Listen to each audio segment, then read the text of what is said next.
विरारी गुरुजी करता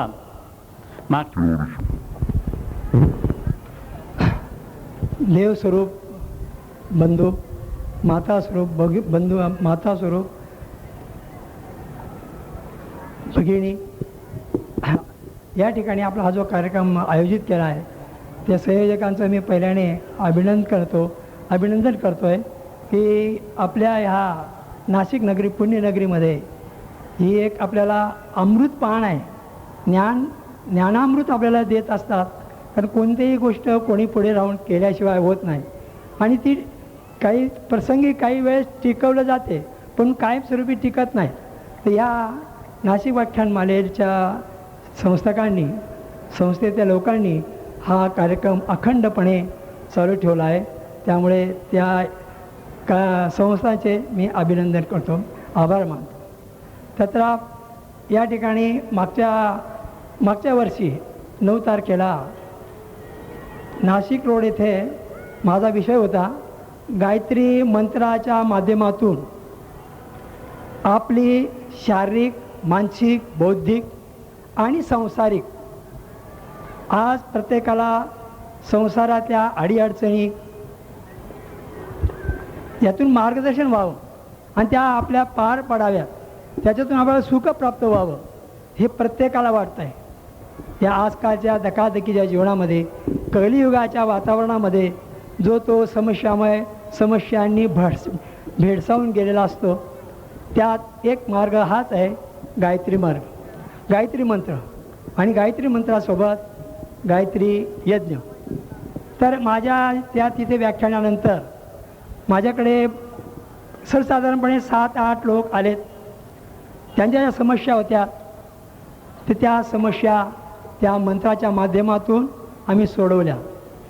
त्यात वाद मुळीच नाही, कारण हा मंत्र वैज्ञानिक आहे. यज्ञसुद्धा विज्ञानाला आधारून आहे. कायंदा सध्या लोक आले म्हणतात, परंतु त्यांचा तो दावा अगदी चुकीचा आहे. त्यांनी प्रत्यक्ष यावं, कारण कसं शाहिरीद्वारला शांतिकुंज येथे 50-50 लाखाचे कॅम्प्युटर ठेवलेले आहेत आणि त्या कॅम्प्युटरच्या माध्यमातून आपला या ठिकाणी जो यज्ञ होतो, यज्ञाचा जो धूर प्रकाश किरण आपण म्हणू, त्या प्रकाश किरणाचं विश्लेषण केलं जातं आणि त्या विश्लेषणातून या धुराचा आपल्या वातावरण शुद्धीसाठी काय उपयोग होतो हे त्याच्यावर प्रयोग केले गेलेले आहेत. त्याचप्रमाणे माणसाच्या मानसिक शरीराच्या रक्तावर, मेंदूवर आणि हृदयावर या मंत्राचा काय परिणाम होतो ते सोनोग्राफी अगोदर काढली जाते. नंतर जप केल्यानंतर त्या व्यक्तीच्या शरीरामध्ये, रक्तामध्ये, मेंदूवर काय परिणाम झाला हे त्या सोनोग्राफीच्या माध्यमातून हरिद्वार शांतिकुंज येथे केला जातो. तर ह्या विज्ञानाला धरून, आधाराला धरून ते प्रयोग केले गेलेले आहेत आणि ते सिद्धांत केलेले आहेत. कारण विज्ञान म्हटलं सिद्धांत असतात आणि सिद्धांताच्या अनुरोधाने ज्या गोष्टी होतात त्याला पर्याय नसतो.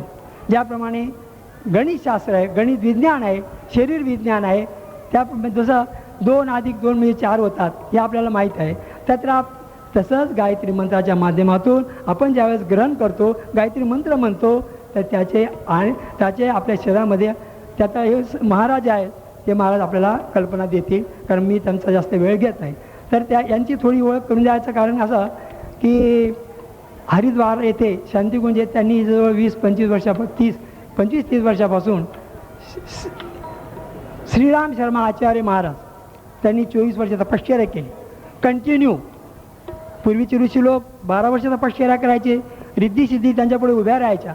तत्र त्या महाराजांनी श्रीराम शर्मा आचार्य यांनी 24 वर्ष गायत्री मंत्राच्या एका वर्षात 24 लक्षाचं एक पुरस्चरण, याप्रमाणे त्यांनी 24 वर्षामध्ये 24 लक्षाचे 24 पुरस्चरण केले आणि त्यामुळे त्या गायत्री मातेची प्रसन्नता होऊन त्यांच्यामध्ये सामावले गेले आणि त्यांनी त्या बळावर त्यांच्या गुरुदेवांच्या माध्यमातून सर्व जगामध्ये, भारतात आहेच पण सर्व जगामध्ये हा मंत्र पोचवायचा निश्चय केला आहे.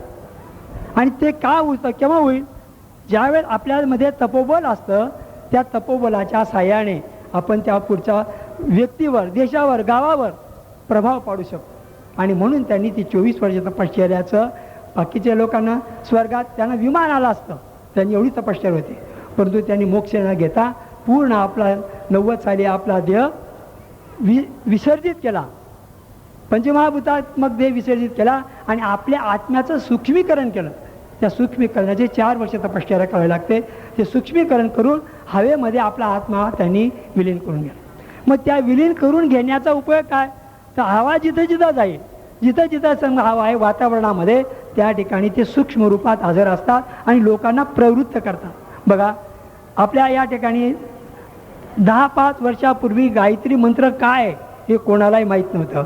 असलेल्या काही हाताच्या बोटावर मोजल्या किंवा 600-125 लोकांच्या दृष्टिकोनातून विचार केला त्यात काही विषयच नाही आहे. परंतु आता प्रत्येक घरोघरी आपल्याला गायत्रीच्या कॅसेट ऐकायला मिळतात. कारण की गायत्री, कारण काही लोकांचा समज होता की गायत्री ठराविक लोकांनीच म्हणावं, यांनी ऐकू नये, त्यांनी नको, ही जे अंधश्रद्धेवर सामावलेले जे विचार होते ते त्या गुरुदेवाने आमच्या लोकांच्या माध्यमातून लोकांच्या मनातून ते विचार काढून टाकले. प्रत्येक स्त्री आणि पुरुष, जात पात धर्म यांचा कोणाचाही संबंध नाही. त्याच्यामध्ये फक्त स्त्री आणि पुरुष हा मानवता धर्म आहे आणि त्या मानवता धर्मामुळे प्रत्येकाला गायत्री मंत्र म्हणण्याचा अधिकार आहे. काही लोकांना वाटतं की बा स्त्रियांनी ऐकायचं नाही, ऐकायचं नाही म्हणायचं नाहीच नाही, पण ऐकायचं सुद्धा नाही. ही अगदी अंधश्रद्धेवर आधारलेली एक प्रकारची श्रद्धा आहे, अंधश्रद्धा आहे. हो, जी माता गायत्री माता आहे, देवी आहे, तर ती स्त्रियांना का ती सहकार्य करणार? अहो, पुरुषापेक्षा स्त्रियांना लवकर सहकार्य कर, लवकर प्रसन्न होते गायत्री माता. तर आपल्या स्त्रियांना किंवा पुरुषांना सर्वांना समान हक्क आहे. तर त्यात विज्ञान बरंच आहे. त्या तो विषय साधारण कमीत कमी वेळामध्ये सांगण्याचा नाही. परंतु ते महाराज इथं आले. आमचं इथं विराट गणेश गायत्री महायज्ञ 108 कुंडाचा डोंगरे वसतिगृहामध्ये आम्ही कार्यक्रम ठेवला. 3-4 लोक आम्ही एकत्र आलो. नंतर हरिद्वारच्या लोकांना, ह्या जे लोक आहेत, या ऋषितुल्य जे मंडळी आहेत, आपण ऋषी म्हणतो आपण त्यांना. पूर्वीचे ऋषी असायचे, जटा वगैरे असायचे आणि लोकांना दाखवायचे. परंतु आजकाल तसं नाही. ज्याच्या मानसिक शक्ती भरपूर आहे, तपोबल आहे, असे एक प्रकारचे हरिद्वारमध्ये कायमस्वरूप असलेले असे जे ऋषी आहेत, ते ऋषी लोकांच्या सहकार्याने 1 महिन्यापासून आम्ही त्याचं नियोजन करतो आहे. आणि आता उद्यापासून या कार्यक्रमाला सुरुवात होईल, गणेश गायत्री महायज्ञ. आणि त्या यज्ञाचं महत्त्व काय? प्रत्येक आता आपण पेपर वाचतो, पेपरामध्ये प्रत्येकाला माहिती होत आहे, कारण काही अभिनेत नसतं, काही लोकांना माहीत नसतं. परंतु त्या पेपरातून सर्वांना कल्पना येते, लोक ते वाचतात आणि त्याच्याला आपल्याला पुण्य प्राप्त होतं. पुण्य आणि पापाचा विचार तो केला तर पाहिजेलच. तत्रात शारीरिक, मानसिक, बौद्धिक विकास होतो आणि आपल्या संसारातल्या समस्या सुटतात. ज्यांना पाहिजे असेल, तुम्ही उद्या इथूनच रामकुंडापासून 4 वाजता कलशयात्रा निघणार. ते गावभर त्यांचं मार्ग दाखवलेला आहे. त्या मार्गाप्रमाणे ती जाऊन डोंगरे वसतिगृहामध्ये ती विसर्जित होणार. नंतर दुसऱ्या दिवशी म्हणजे परवा म्हणजे 8 तारखेला यज्ञाला सुरुवात होणार. प्रत्येकाला पत्रिका दिलेल्या आहे आणि पेपरमध्ये दिलं आहे. सकाळी 5 ते 5:30 आरती होईल. 5:30 ते 6पर्यंत तुमचं वेद पठण होईल. सर्वांना वेदात शुभमंगल प्रसंगी रामप्रहरी, नंतर तुमचं ब्रह्ममुहूर्तावर 5:30 ते 6 सर्वांना ते वेद ऐकायला मिळणार. आणि 6:30 ते 10पर्यंत आपलं यज्ञाला सुरुवात होणार. त्या यज्ञामध्ये सर्वांना भाग घेता येणार, हे विशेष आहे. गायत्री परिवाराचं महत्त्व हे आहे की मी आता बऱ्याच ठिकाणी आपण नाशिकला पाहिले, इकडे दुसऱ्या ठिकाणी पाहिले, ठराविक जी व्यक्ती यज्ञाचं संचलन करतं, यज्ञाचा खर्च करतो, ती व्यक्ती त्या ठिकाणी बसते, बाकीचे नमस्कार करतात आणि प्रसाद घेऊन चालू पडतात. आणि जी व्यक्ती पैसे खर्च करते त्या ठिकाणी यज्ञामध्ये आहुती देते, त्यात काहीतरी त्याचा वाटा आहे ना, त्याला पुण्य किंवा श्रद्धा किंवा त्याचं यश हे त्यात सामावले आहे. परंतु ह्या गायत्री परिवारामध्ये प्रत्येकाला हवन करता येईल. 20,000 लोक, 40,000 जरी लोक असते तर आम्ही प्रत्येकाकडून त्या, पुन्हा मी सांगतोय, त्या काही लोकांना काय पूर्वीपासून परंपरागत एक मनस्थिती तयार होऊन गेले. नको नको नको बुवा, आपण यज्ञाजवळ काय होत गेलो तर आपलं काय नुकसान होईल का, काय अमुक केलं तर नुकसान होईल का, काय काही होत नाही. गायत्री मंत्र प्रत्येकाच्या शरीरात सामावलेला आहे. गायत्री मंत्र स्त्री आणि पुरुष या प्रत्येकाच्या शरीरात सामावलेला आहे. त्या 24 बिंदू आहेत आणि वेळ तरी होती बोलू ना. हां, ते प्रत्येकाला सामावलेला आहे आणि तो ते गायत्री मंत्र 24 अक्षरी मंत्र आहे. आणि प्रत्येक स्त्री पुरुषाच्या शरीरामध्ये डोक्यापासून पायापर्यंत 24 बिंदू आहेत आणि त्या 24 बिंदूंना 24 अक्षरं ओम भूर्भुवस्व हा विसर्ग आहे. तत्सवितुर्वरेण्यम भर्गो देवस्य धीमहि धियो यो न प्रचोदयात हा तो मंत्र आहे. आणि त्याच्यात 24 अक्षर आहेत आणि ते 24 अक्षरं प्रत्येक बिंदूला एक एक अक्षर जोडलं आहे आणि एक एक अक्षराची एक एक शक्ती आहे. त्या शक्तीलाच आपण नावं दिले आहेत. प्रत्येक देवता आहे, त्या शक्ती म्हणजे देवता. उदाहरणार्थ पहिली देवता गणेश आहे, दुसरी नरसिंह आहे, तिसरा ब्रह्मा विष्णू महेश, मा काली, मा लक्ष्मी, मा सरस्वती, नंतर तुम्ही राम सीता राधा कृष्ण, नंतर अग्नी इंद्र वरुण, असे जे 24 प्रमुख देवता आहेत ते आपल्या शरीरातच सामावलेले आहेत, त्या बिंदूंना जोडलेले आहेत. आणि मग आपण म्हणतो आपली कल्पना होते, अहो मग आमच्या शरीरामध्ये एवढ्या देवता सामावल्या आहेत तर आमचा तर काही उपयोग होत नाही, आम्ही तर अनेक समस्याने ग्रासलेलो आहोत, आमची कामं होत नाही, आम्हाला अनेक प्रकारच्या संकटांना तोंड देत नाही, संकटमय आमचं जीवन झालेलं आहे असं प्रत्येकाला वाटतं. परंतु आपण विचार केला, मनाचं मनोबल स्थिर केलं तर आपल्याला त्याचा निश्चितच परिणाम होतो. ज्यावेळेस आपण गायत्री मंत्र बघा, गायत्री मंत्र ज्यावेळेस म्हणतो त्यावेळेस आपल्या शरीरामध्ये स्पंदनं तयार होतात. ज्या आपण बोलताना आपला ध्वनी लहरी समोरच्या व्यक्तीपर्यंत जायचं कारण काय की आपल्या हा जो वातावरण आहे वातावरणातून त्यांच्यापर्यंत जातो. मग आपण बोलताना जो स्वर निघतो, ओठ, जीभ, कंठ, नंतर दात यांच्या टाळू यांच्या साह्याने आपण जेव्हा गायत्री मंत्र म्हणतो तर याचा संबंध आपल्या शरीरामध्ये जे बिंदू जोडलेले आहेत त्या बिंदूंपर्यंत त्याच्या बारीक बारीक सूक्ष्म असा नसा शिरा जोडलेल्या आहेत त्या बिंदूंपर्यंत.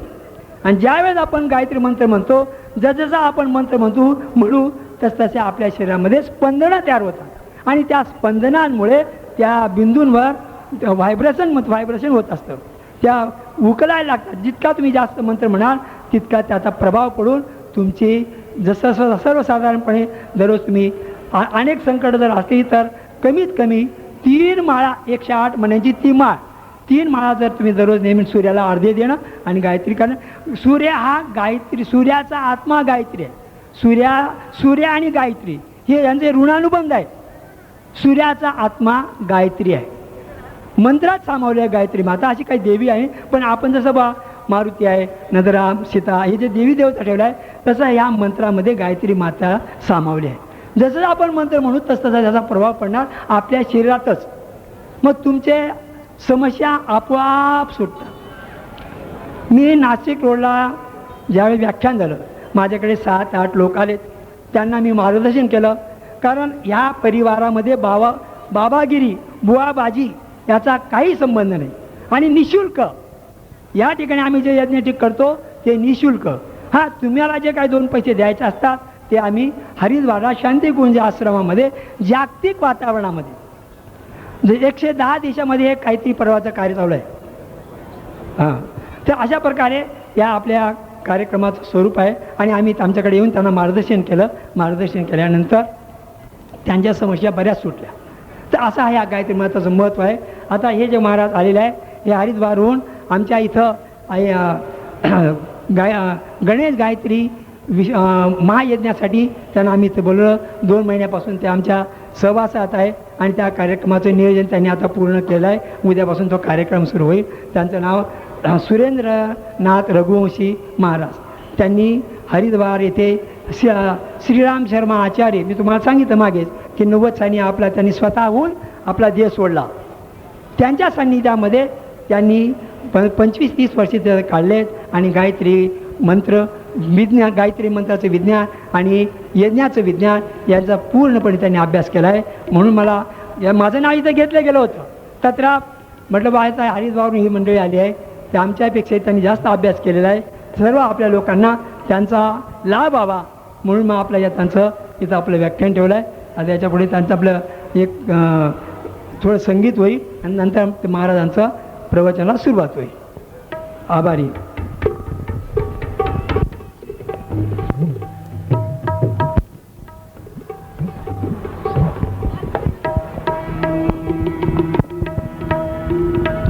हेलो जी.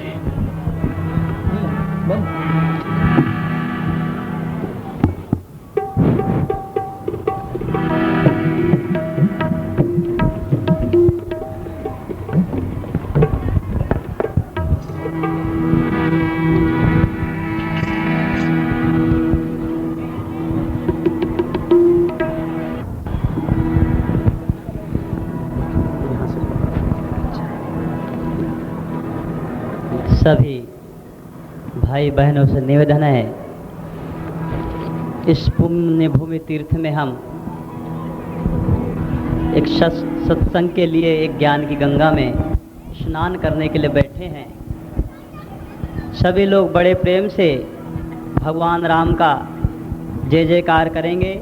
यहाँ से हम बोल रहे हैं, सभी लोग हाथ ऊंचा करके जय घोष लगाएंगे जोर के साथ में। बोले सियावर रामचंद्र की जय, बोले शंकर भगवान की जय।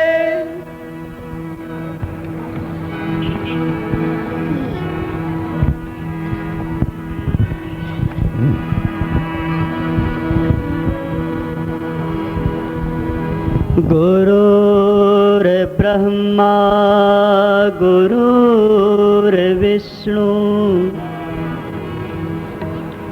गुरुरेव महेश्वर गुरुरेव परब्रह्म तस्मै श्री गुरुवे नमः।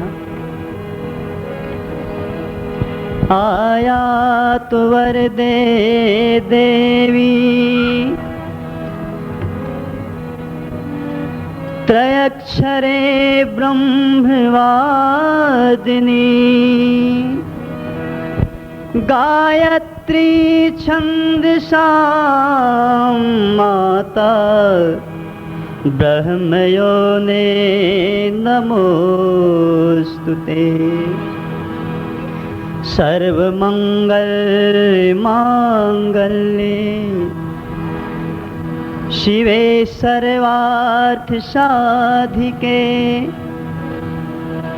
शरण्ये त्र्यंबके गौरी नारायणी नमोस्तुते।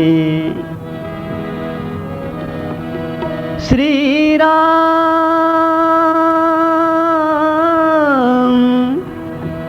श्री राम श्री राम श्री राम श्री राम। आइए सर्वप्रथम यहाँ से एक प्रेरणादायी भजन देते हैं। मनुष्य यह भटका हुआ देवता है। हम किस लिए आए हैं, हमारा क्या कर्तव्य है, इस मानव शरीर को पाने के बाद हमें क्या करना चाहिए, क्या भगवान ने हमें ऐसे ही जीवन दिया है? आइए हम इस पर विचार करें। कबीरा माला ना जपूं, मुख से कहूँ न राम, मेरा सुमिरन हरि करे, मैं पाऊँ विश्राम। पंच तत्व से बना शरीर यह, बड़े भाग्य से पाया, यह धन्य है अनमोल कहाँ पर तूने इसे लगाया। किया न जप तप तूने मन से, केवल किया दिखावा। लोभ मोह और अहंकार को खुद समझा पहनावा। क्रोध न छोड़ा हो,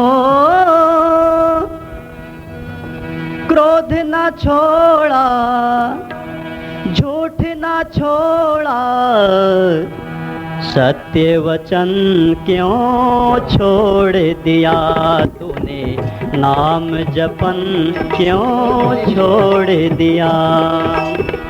क्रोध न छोड़ा, झूठ न छोड़ा, सत्य वचन क्यों छोड़ दिया तूने, नाम जपन क्यों छोड़ दिया तूने।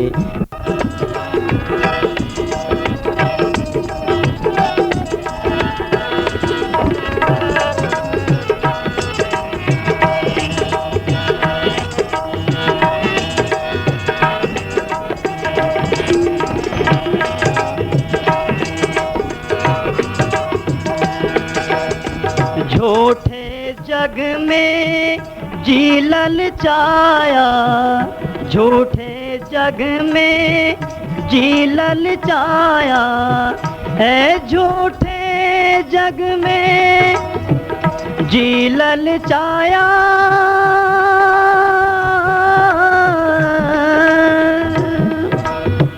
झूठे जग में जी ललचाया, झूठे जग में जी ललचाया, असल वतन क्यों छोड़ दिया तूने, असल वतन क्यों छोड़ दिया। क्रोध न छोड़ा, झूठ न छोड़ा, सत्य वचन क्यों छोड़ दिया तूने, नाम जपन क्यों छोड़ दिया।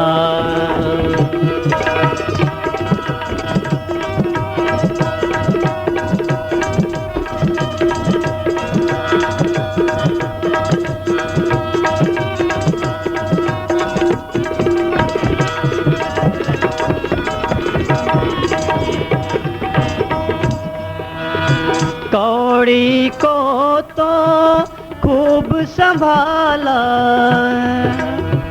कौड़ी को तो खूब संभाला, कौड़ी को तो खूब संभाला, कौड़ी को तो खूब संभाला, कौड़ी को तो खूब संभाला, कौड़ी को तो खूब संभाला।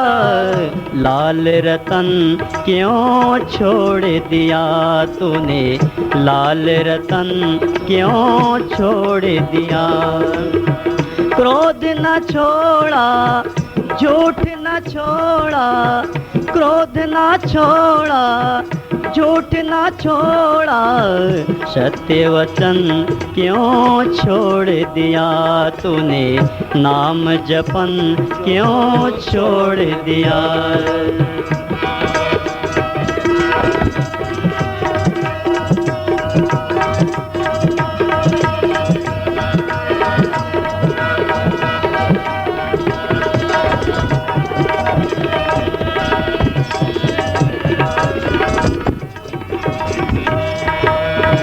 जही सुमिरन अति,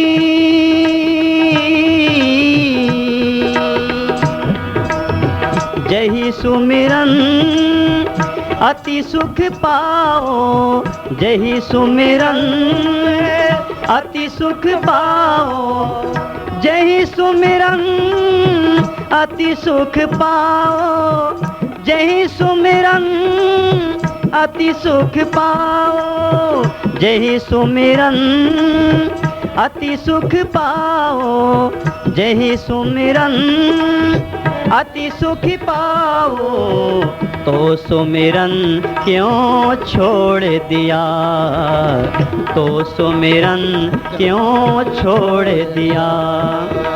क्रोध न छोड़ा, क्रोध न छोड़ा, झूठ न छोड़ा, सत्य वचन क्यों छोड़ दिया तूने, नाम जपन क्यों छोड़ दिया।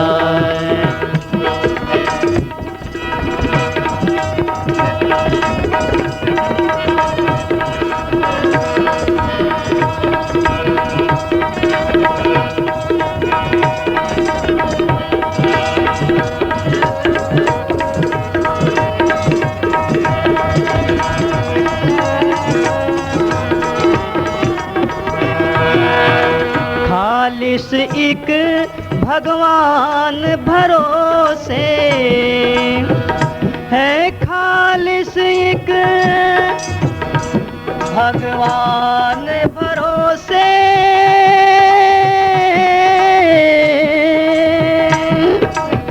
खालिस एक भगवान भरोसे, खालिस एक भगवान भरोसे, तन मन धन क्यों छोड़ दिया तूने, तन मन धन क्यों छोड़ दिया। क्रोध ना छोड़ा, क्रोध ना छोड़ा, झूठ ना छोड़ा, सत्य वचन क्यों छोड़ दिया तूने, सत्य वचन क्यों छोड़ दिया तूने, सत्य वचन क्यों छोड़ दिया। सभी लोग ताली बजा के गाएंगे, इस पंक्ति को दोहराएंगे। क्रोध ना छोड़ा, क्रोध ना छोड़ा, झूठ ना छोड़ा, सत्य वचन क्यों छोड़ दिया तूने, सत्य वचन क्यों छोड़ दिया तूने, सत्य वचन क्यों छोड़ दिया तूने, नाम जपन क्यों छोड़ दिया तूने, नाम जपन क्यों छोड़ दिया।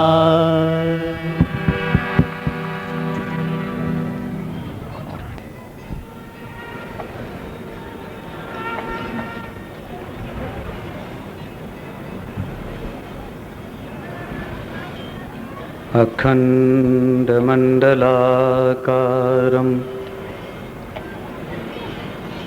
व्याप्तं येन चराचरं तत्पदं दर्शितं येन तस्मै श्रीगुरवे नमः।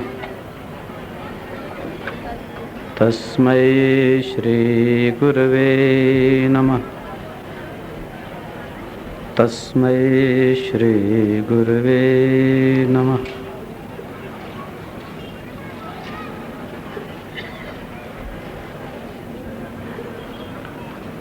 परम आत्मीय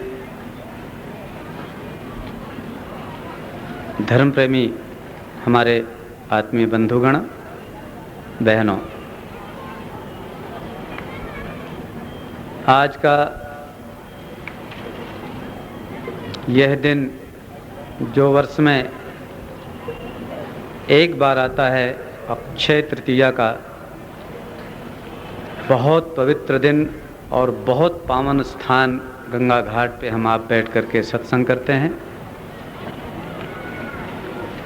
नासिक नगरी तीर्थ धाम है और इस तीर्थ में आप सबके दर्शन करके हम कृतकृत्य होते हैं। आप सबको नमन करते हैं, प्रणाम करते हैं।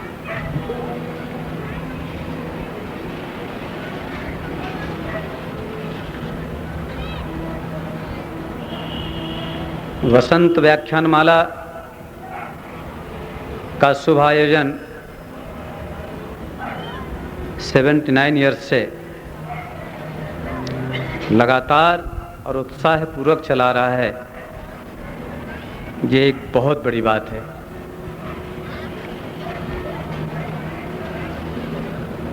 इतने वर्षों से कोई सत्संग जैसा कार्यक्रम लगातार चले,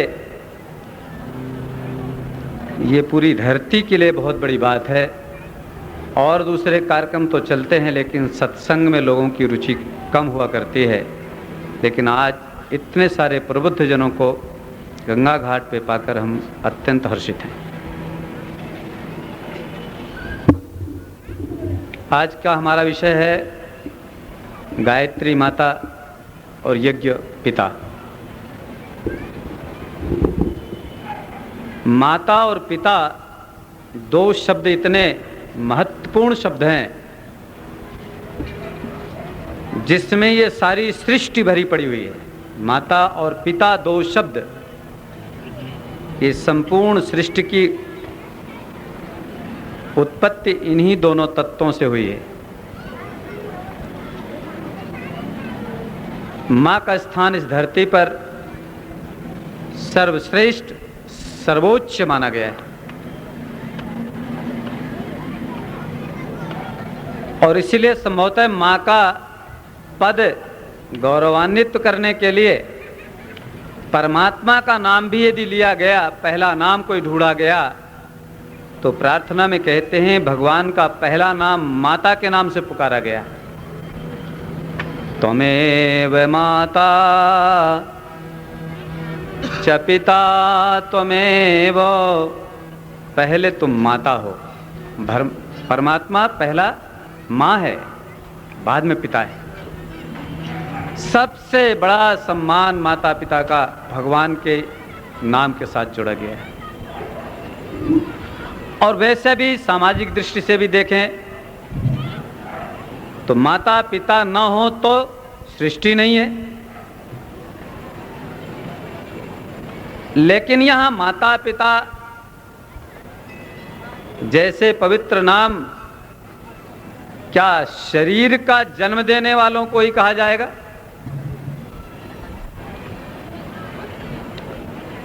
एक माता पिता वो होते हैं जिनने शरीरों का जन्म दिया है। शरीरों का, जितने भी शरीर इस सृष्टि में हैं,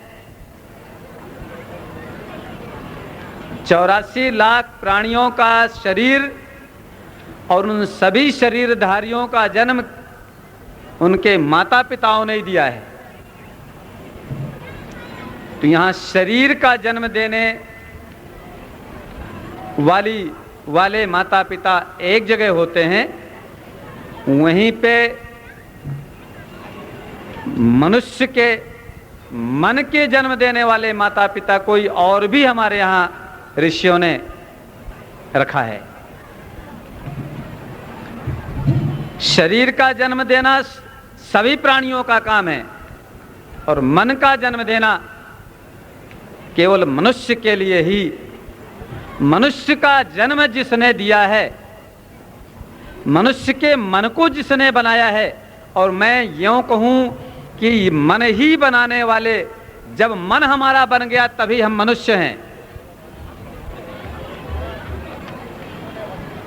मननात मनुष्य है। जिसके पास मन है वही मनुष्य है। मन नहीं है तो हम मनुष्य नहीं है। फिर आहार निद्रा भय मैथुनम च सामान्य एतत् पशुभिः नराणाम। आहार करना, भोजन करना, सोना, डरना और संतान पैदा करना, ये चार काम यदि मनुष्य भी करता रहता है जीवन भर, तो शास्त्र कहता है ये सामान्य एतत् पशुभिः नराणाम। पशु में और इंसान में कोई अंतर नहीं है। यदि हम केवल भोजन के लिए जीते हैं, यदि हम सोने के लिए जीते हैं और सोने के लिए ही सारे प्रयास करते हैं जीवन भर, भोजन के लिए और सोने के लिए और संतान पैदा करने के लिए, इतने काम के लिए ही यदि हमने अपना जीवन जिया है, तो हम पशु हैं। मनुष्य भी एक पशु है, एक पशु है। लेकिन इस पशु के भीतर मन एक ऐसी चीज दिया, 84 लाख प्राणियों में मानव नाम का एक प्राणी बनाया गया, जिसके भीतर मन इतना बढ़िया रखा गया। रोटी कपड़ा और मकान का मन तो सबके पास में है, आहार निद्रा भय और मैथुन का मन तो सभी प्राणियों में है। भोजन करने का मन सबको होता है, गाय को भी होता है, भैंस को भी होता, गधे को भी होता, चींटी मठे को भी होता। सभी भोजन करने का मन करते हो, सभी भोजन प्राप्त करते हैं। सभी प्राणी सोते हैं, हम भी सोते हैं। सभी प्राणी आराम से सोते हैं, हमको आराम की नींद नहीं आती, हमको नींद की गोली खाना पड़ता है। सभी प्राणी संतान पैदा करते हैं और ईमानदार संतान पैदा करते हैं, और हम लोग संतान तो पैदा करते हैं लेकिन ईमानदारी उनकी गायब हो जाती है। आज के युग की बात कर रहे हैं हम अभी। दुनिया के सभी प्राणी ईमानदार संतान पैदा करते हैं, जिम्मेदार, सच्चरित्र। दुनिया में कभी आपने नहीं सुना होगा कि सांप की संतानों का चरित्र बिगड़ गया है। दुनिया में आपने कभी नहीं सुना होगा कि भैंस की संतान का चरित्र बिगड़ गया है। आज इंसान के ऊपर ये लांछन लगता है कि इंसान चरित्रहीन होता जा रहा है। ये सोचने की समझने की बात है, और केवल सोचने समझने के लिए नहीं, इसमें कुछ करने की भी जरूरत है। हमने भी केवल इतना ही काम किया तो हम पशु हैं। तब बहुत दिनों तक सोचते सोचते ब्रह्मा जी ने अपनी संतानों पर गौर किया, सोचा, समझा। मैंने इतने सारे प्राणी बनाया, और उन सभी प्राणियों में एक मानव जात का प्राणी इसलिए बनाया कि सभी प्राणियों की सुरक्षा, व्यवस्था, तालमेल, संतुलन ये सब बनाएगा।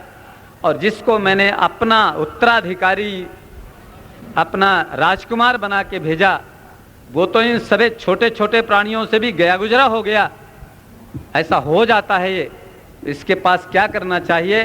तो उन्हें एक ऐसा कुछ फार्मूला बनाया है, ऐसा एक फर्मा बनाया, मनुष्य के मन को बनाने वाला फर्मा, मनुष्य के बनाने वाला, मनुष्य के शरीर को बनाने वाला फर्मा तो भगवान ने हर मां के गर्भ में रख दिया है। मनुष्य के शरीर को का फर्मा, शरीर कैसा बनेगा, काला गोरा, छोटा बड़ा, मोटा पतला, कैसा बनना है, हर माँ के गर्भ में रखा हुआ है वो फर्मा। वो वैसा बना के हर माँ, गाय भैंस गधे कुत्ते बिल्ली, क्या कैसा फर्मा हर माँ के गर्भ में रखा हुआ है, शरीर बनाने वाला। लेकिन शरीर के साथ में, मनुष्य जैसे प्राणी के साथ में मन की जो एक विशेषता भरी पड़ी है, इसको सजाने के लिए भी एक फर्मा ब्रह्मा जी ने बनाया। उस फर्मा को बनाने में ब्रह्मा जी को 100 वर्ष लगे। आपने सुना होगा शास्त्रों में कि ब्रह्मा जी को आकाशवाणी हुई जब सृष्टि की रचना का समय चल रहा था। तो एक आकाशवाणी होती है, और आकाशवाणी में कहा जाता है, एक आवाज आती है कि ब्रह्मा जी तप करो, तप करो, तप करो।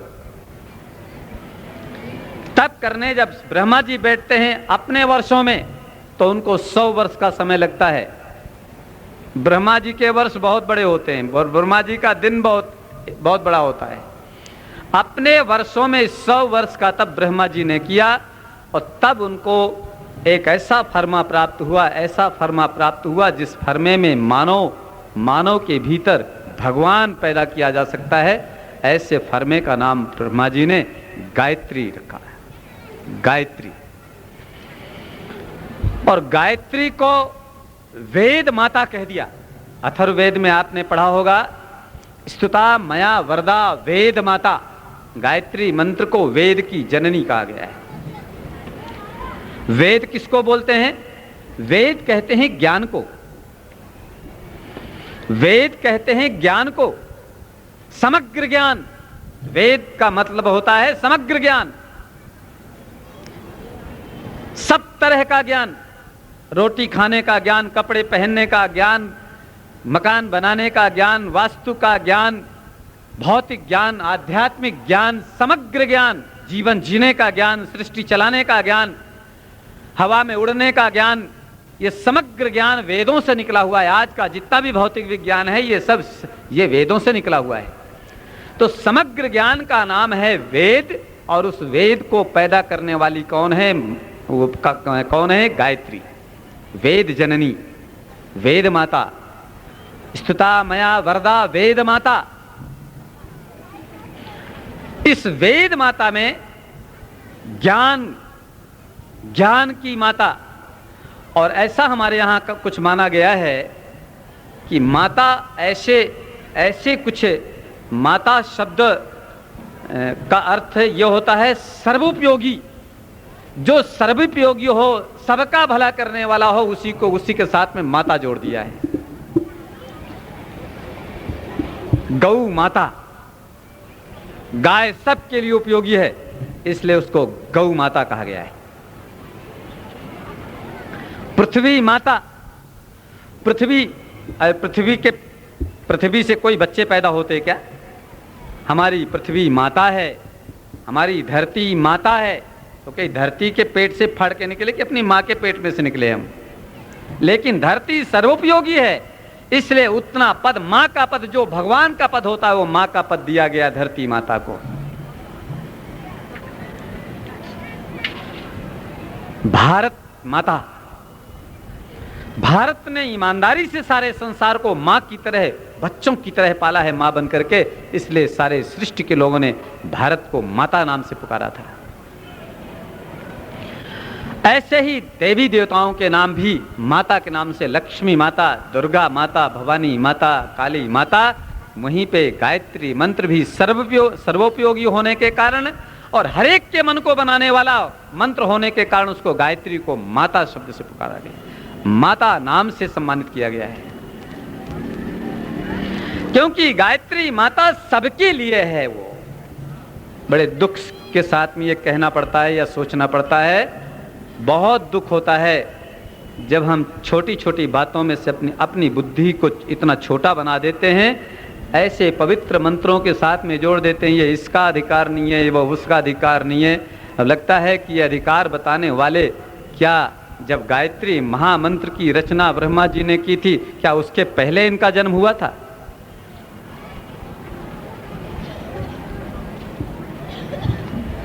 इसका अधिकार नहीं है, उसका अधिकार नहीं है, ये ऐसा है वो वैसा है, ये पंडितों की अलग है, ठाकुरों की अलग है और उनकी अलग है, ऐसा बताने वाले लोग क्या ब्रह्मा जी के पहले पैदा हुए थे? यदि नहीं पैदा हुए थे तो ब्रह्मा जी से जरा ब्रह्मा जी के स्तर पे अपना दिमाग पहुंचाइए और ब्रह्मा जी के लेवल से सोचने की कोशिश करिए कि क्या ब्रह्मा जी के पास भी, ब्रह्मा जी के समय में भी ये सब इतनी जाति बिरादरियां कुछ थी क्या? वो तो मानव मात्र के लिए, धियो यौनः, नह अर्थ, नह शब्द इतना महान है। गायत्री मंत्र का नह शब्द जो है इतना महान है, जिसमें मैं शब्द नहीं होता। नह का अर्थ होता हम सब, अस्माकम, हम सब में सारी सृष्टि। हमको तो वेद ने एक मंत्र सिखाया है, हमारे जन्म से उसको सिखाया जाना चाहिए, वसुधैव कुटुंबकम। सारी वसुधा हमारा कुटुंबी है, हम उसके कुटुंबी हैं, हमारा परिवार है। और वैसे भी मैं आपसे प्रार्थना करूं, एक पिता की संतान 4 हो तो क्या 4 जात की हो जाएंगी? वो जवाब देंगे क्या? एक पिता की 4 संतान क्या 4 जात की होंगी? हाँ या ना में जवाब दें। 4 के 4 पैदा होकर 16 हो जाएं तो क्या 16 जात की हो जाएंगी? और ये बढ़ते बढ़ते 100 करोड़ हो जाएं तो क्या 100 करोड़ जात की हो जाएंगी? फिर ये जाति पाति ऊंचा नीचा कहां से आ गया? हम तो सभी ब्रह्मा जी में से पैदा हुए थे। हमारे बाप दादे, हमारे पुरखे पूर्वज न जाने कब ब्रह्मा जी के में से पैदा हुए थे, और ब्रह्मा जी एक थे, उनसे भी 4 पैदा हुए। 4 से बढ़ते बढ़ते आज मानव जाति इतनी सारी सृष्टि में 100, 700, 800, 700, 750 करोड़ की आबादी, कितने मरते कितने जीते, हम तो सब एक से ही पैदा होते चले आ रहे हैं। हमको आपस में लड़ने के लिए इतनी जातियां क्यों बना दी? किसने बना दी? हमारा गायत्री मंत्र कहता है जो सृष्टि के प्रारंभ में पैदा किया 100 वर्ष की तप में ब्रह्मा जी ने, उसमें नह शब्द जोड़ा गया है। हम सब में प्राणी मात्र भी आ सकते हैं, सृष्टि का प्रत्येक परमाणु भी आ सकता है उसमें। नह में हम सब की बुद्धि को प्रचोदयात जोर से फोर्सली ईश्वर मार्ग पे लगा दे। हम सबकी बुद्धि को जोर से, हम सबकी बुद्धि को, और हम सबकी बुद्धि ताकत से यदि भगवान के मार्ग पर, ईश्वर के मार्ग में नहीं लगेगा तो फिर देव और दानव दो बनेंगे, फिर पार्टियां 100 बनेंगी और लड़ाई जीवन भर चलेगी। चैन से हम कभी ना सो पाएंगे। यदि हमको चैन से सोना है तो नह शब्द को सबसे पहले सिद्ध करना पड़ेगा। हम सबके लिए जीते हैं, हम सबके लिए मरेंगे, सबके लिए जिएंगे, सबके लिए मरेंगे। हमारे लिए सब आत्मत सर्वभव सर्वभूतेषु, सब में आत्मा है, सब में परमात्मा है, ऐसा कोई भाव गायत्री महामंत्र में हमको प्रेरित करता है। ऐसा पवित्र मंत्र परम सौभाग्य से भारत देश को प्राप्त हुआ था और यहाँ के ऋषियों ने उसको सिद्ध किया, तब वो विश्व गुरु बन गए। भारत देश को विश्व का गुरु माना गया है। बहुत महान मंत्र है ये मंत्र। एक ऐसा फरमा है जिस फरमे में यदि हमारे अपने मन को डाल दें तो ये मन भगवान का मन बन जाएगा और फिर हमारे सारे कष्ट दूर हो जाएंगे। इसकी व्याख्या हम करेंगे थोड़ी देर में। एक भजन सुने आप गायत्री मंत्र, गायत्री माता के विषय पर। दसों दिशाओं में युग युग से गूंज रही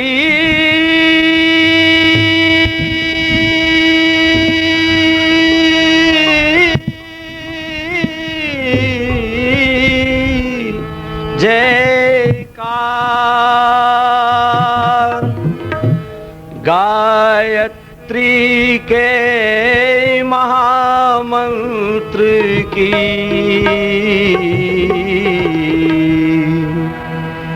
महिमा अपरंपार।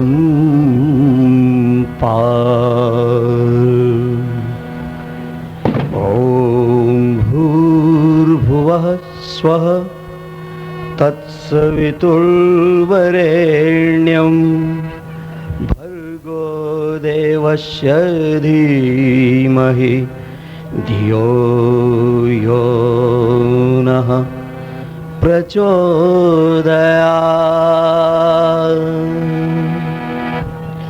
गायत्री के महामंत्र से,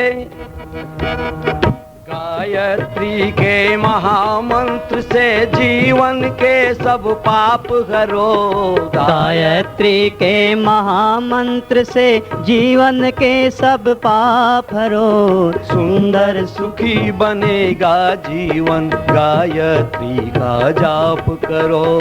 सुंदर सुखी बनेगा जीवन, गायत्री का जाप करो। गायत्री के महामंत्र से जीवन के सब पाप हरो। गायत्री के महामंत्र से जीवन के सब पाप हरो। सुंदर सुखी बनेगा जीवन, गायत्री का जाप करो।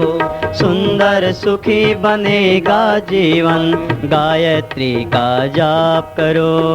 ओम भूर्भुवः स्वः, ओम भूर्भुवः स्वः, ओम भूर्भुवः स्वः, ओम भूर्भुवः स्वः।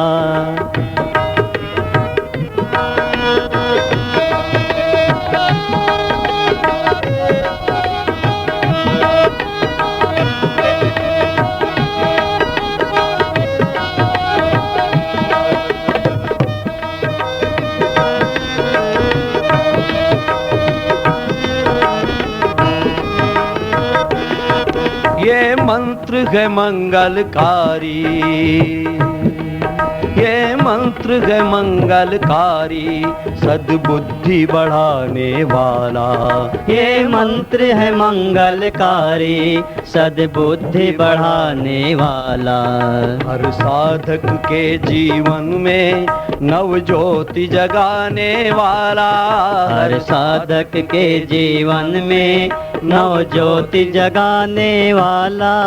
ये मंत्र है मंगलकारी, सद्बुद्धि बुद्धि बढ़ाने वाला, हर साधक के जीवन में नव ज्योति जगाने वाला, हर साधक के जीवन में नव ज्योति जगाने वाला, सब कष्ट मिटाने वाला,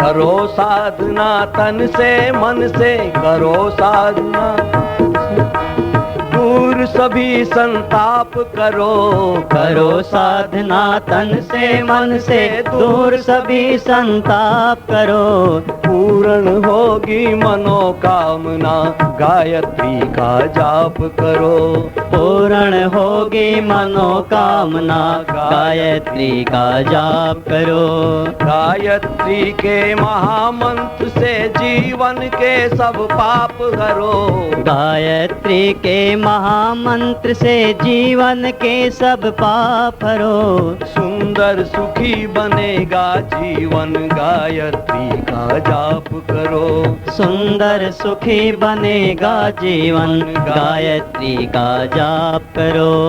ओम भूर्भुवः स्वः, ओम भूर्भुवः स्वः, ओम भूर्भुवः स्वः, ओम भूर्भुवः स्वः।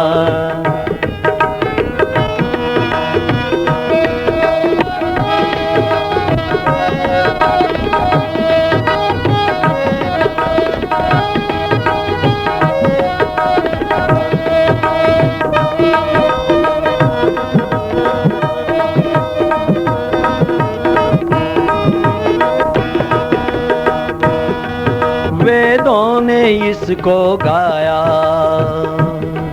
वेदों ने इसको गाया, ऋषि मुनियों ने अपनाया, वेदों ने इसको गाया, ऋषि मुनियों ने अपनाया, अवतारी पुरुषों ने भी श्रद्धा से शीश झुकाया, अवतारी पुरुषों ने भी श्रद्धा से शीश झुकाया, वेदों ने इसको गाया, ऋषि मुनियों ने अपनाया, अवतारी पुरुष कलयुग में भी इसे सुमिर कर, कलयुग में तुम इसे सब अपने अभिशाप करो, कलयुग में भी इसे सुमिर कर सब अपने अभिशाप करो, पूर्ण होगी मनोकामना, गायत्री का जाप करो, पूर्ण होगी मनोकामना, गायत्री का जाप करो, गायत्री के महामंत्र से जीवन के सब पाप करो, गायत्री के महामंत्र से जीवन के सब पाप हरो, गायत्री के महामंत्र से जीवन के सब पाप हरो, गायत्री के महामंत्र से जीवन के सब पाप हरो, पूर्ण होगी मनोकामना, गायत्री का जाप करो, पूर्ण होगी मनोकामना, गायत्री का जाप करो।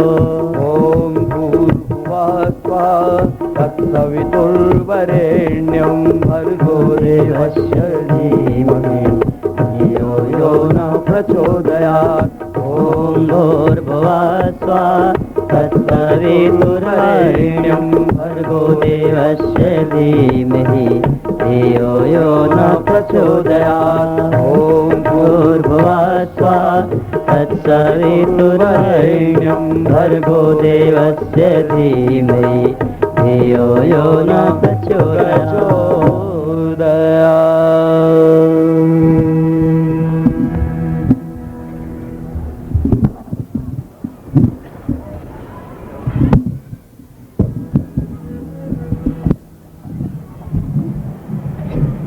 पूर्ण होगी मनोकामना, गायत्री का जाप करो। सब ठीक है, ये बिल्कुल सही है कि स्कूल जाए, कॉलेज जाएं और वहाँ हमको एमए, एमएससी, बीएससी, पीएचडी करने को मिल जाएगा। तो सिद्धि है।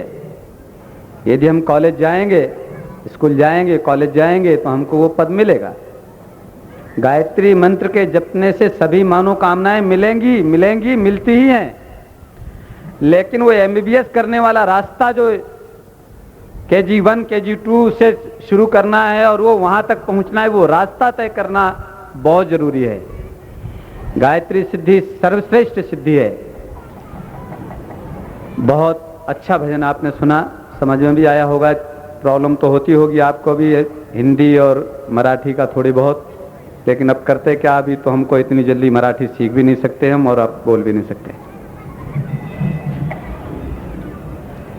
सांचा, जिस सांचे में मन को डालना है, डाले कौन?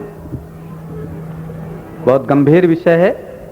थोड़ी मन को एकाग्र करने की कोशिश करेंगे तो इस सृष्टि में सतयुग बनाने के सूत्र हैं ये। इस धरती को सतयुगमय बनाना है तो ये उसके रास्ते हैं। मन को बनाना, मन से सब कुछ बनता है। मनयो मनुष्याणाम कारण बंध मोक्षयो, मन से ही सब कुछ बना हुआ है। ये मन बनाने का कोई विधान इस दुनिया में से समाप्त हो गया। मन बिगाड़ने के तो बहुत रास्ते चल पड़े। मन बिगाड़ने के लिए बिल्कुल जिस रास्ते से निकल जाओ सब बिगाड़ने में लगे हैं मन। लेकिन मन बनाने वाला तंत्र समाप्त हो गया और इसलिए आज कलयुग आ गया। बिगड़े मन का ही नाम कलयुग है, सुधरे मन का नाम सतयुग है। और 40-60-60-40 का रेशियो बना दो तो द्वापर त्रेता होगा। वो मन का ही सब मूल्यांकन है। ये मन की ही व्याख्या है। कलयुग, सतयुग, द्वापर, त्रेता, ये मन की व्याख्या है। अधिकतम मन श्रेष्ठ मार्ग पर चले तो सतयुग, अधिकतम मन गिरावट की ओर जाए कलयुग। तो मन को बनाए कौन? हमको तो बहुत सारी पूजा पाठ हमारे समाज में हमारे संसार में बहुत सारी पूजा विधि, ये पूजा विधि करो, ये पूजा विधि करो, इस देवी के पास में जाओ, इस देवता के पास में जाओ, यहाँ पे डुबकी लगाओ तो वहाँ पे डुबकी लगाओ। यहाँ भटकता रहता है मन और मिलता कहीं कुछ नहीं है। मन को संतोष होता है, चलो 2-5 दिन का समय लग गया भगवान के काम पे, बस इतने संतोष के अलावा मन के लिए कोई खुराक नहीं मिल पाई कहीं पे। मैं नासिक नगरी में इस बसंत व्याख्यान माला को मैं संसार में सर्वश्रेष्ठ कर्म मानता हूं। क्यों? यहां मन की खुराक मिलती है आपको सबको। और ये सभी तीर्थ धामों पर रोज सुबह शाम मिलना चाहिए। तीर्थ का काम ही यही था, वो मन को बनाए, सिर्फ मन को बनाए। ये मन के बनाने के स्थान थे तीर्थ स्थान, मन को बिगाड़ने के स्थान नहीं थे। लेकिन मन बिगाड़ने के तंत्र संसार में, चाहे जिस तीर्थ में चले जाओ, आपको मन ही बिगाड़ने का रास्ता मिलेगा। तीर्थ का असली स्वरूप नहीं खड़ा हो पा रहा है और इसलिए मन बिगड़ते चले गए। तो ये मन को कौन बनाए? तो मन को बना और कब बनाए? तो यहां पे हमारे यहां सृष्टि में, हमारे भारतवर्ष की भारतीय संस्कृति में मन को बनाने का, जब से मन चलने लगे तब से मन बनाने का प्रयास भी शुरू हो जाता था। मन कब से चलने लगता है? बच्चों का मन 2-3 वर्ष से शुरू हो जाता है चलना। वैसे तो मन, बच्चों का भूख प्यास का मन जो पशु पक्षियों का भी होता है, उतना मन तो 2-3 साल क्या, वो तो 4 महीने 3 महीने का बच्चा भी मन करने लगता है कि मुझे भूख लगी तो दूध चाहिए, भूख लगी तो रोटी चाहिए, भूख लगे तो फल चाहिए। तो इतना मन, आहार निद्रा भय मैथुन वाला मन तो सब बहुत शुरू से स्टार्ट हो। लेकिन मन जब चलने लगे कि मुझे अब ये काम करना है, अब मुझे ये काम करना चाहिए, तो ये मन लगभग 4 वर्ष से, ऐसा हमारे यहाँ वैज्ञानिकों ने, ऋषियों ने शोध किया, वो 4-5 वर्ष का पीरियड ऐसा होता है। बालक जब 4-5 वर्ष का होता है तब ये मन ज्यादा चलने लगता है। तो भाई यहीं से मन को पकड़ने का रास्ता बना दिया। इसको गुरुकुल में ले जाओ, अब इसका मन चलने लगा है तो कहां चलना चाहिए वो गुरु ही बता सकता है मन चलाने का। तो यहां गुरु नहीं चलाता, अब तो बच्चों का मन टीवी चलाता है, टीवी टेलीविजन। अब गुरु नहीं रह गए संसार में, गुरु तो हो गए व्यापारी। गुरुओं की चलने लगी दुकानें। गुरु सिर्फ मन बनाने वाला होता है, जो अंधकार को प्रकाश की ओर ले जाए, अंधकार से प्रकाश की ओर ले जाए। गु माने अंधकार, रू माने प्रकाश, अंधकार से प्रकाश की ओर मार्गदर्शक सत्ता का नाम गुरु होता था। दुख के साथ कहना पड़ता है कि संसार का, खासकर हमारे भारत देश का गुरु मर गया है। यदि गुरु होता तो हमारे देश की दुर्गति न होती, हमारे देश के इंसान को इतना धोखा नहीं खाना पड़ता, दर दर भटकना नहीं पड़ता है, इतने कष्ट नहीं झेलने पड़ते, इतनी बीमारियां नहीं सहनी पड़ती, यदि मेरे देश का मेरा गुरु जिंदा होता तो। आज गुरु के अभाव में प्रत्येक इंसान कहीं भी भटकता है, इधर जाता है वहां से खाली हाथ आता है, उधर जाता है उधर से खाली हाथ आता है, चाहे जहां जाता है खाली हाथ से लौटता है। इसलिए मेरे देश का गुरु फिर से जिंदा होना चाहिए। तो 4-5 वर्ष की उम्र में जब मन चलने लगता है तो उस गुरु को सौंप दिया जाता है, गुरुकुल में भेज दिया जाता है। वहां वो गुरु मेरे बेटे का, मेरे बेटी का मन बनाया करता था।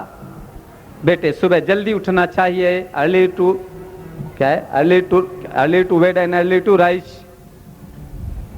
जल्दी सो जाओ, जल्दी उठ जाओ, सुबह उठो, प्रातः काल उठ के रघुनाथा मातु पिता गुरुना वही माता, सब माता पिता को पैर चरण स्पर्श करो। ये क्या हो रहा है? मन बना रहा है।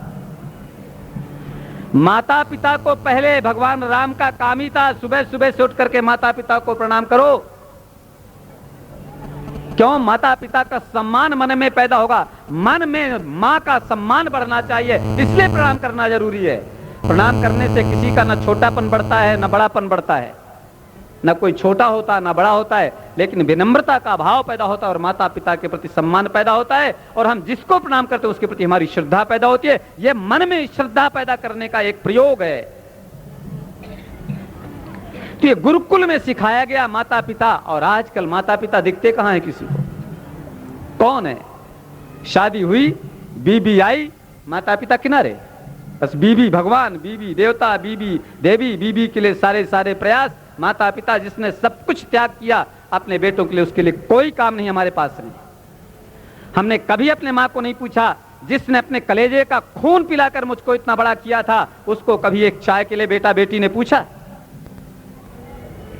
जिसने मुझे उंगली पकड़ के चलना सिखाया था जब मैं 1.5 वर्ष का था, 2 वर्ष का था, उस माँ को उसके पैर में बीमारी लग गई है, क्या मैंने कभी उंगली पकड़ के अपनी माँ को किनारे, अपनी यहां से लेके खाट तक पहुंचाया? उसने खड़ा किया मुझे, और मैं उसके लिए सहारा नहीं बन सकता। ये माता पिता, ये मन को बनाया गुरु ने, मन को सजाया गुरु ने। गुरुकुल में बैठ करके मन को माता पिता नहीं सजा सकते कभी, क्योंकि माता पिता के दिल में अपनी संतान, अपनी औलाद के प्रति मोह होता है, और मोह कभी अपने बेटे को, बेटी को वो जहां उसे जाना चाहिए वहां नहीं ले जाता। मोह बस वो कुछ और ही बनाना शुरू कर देता है। इसलिए गुरु की बड़ी जरूरत पड़ा करती थी।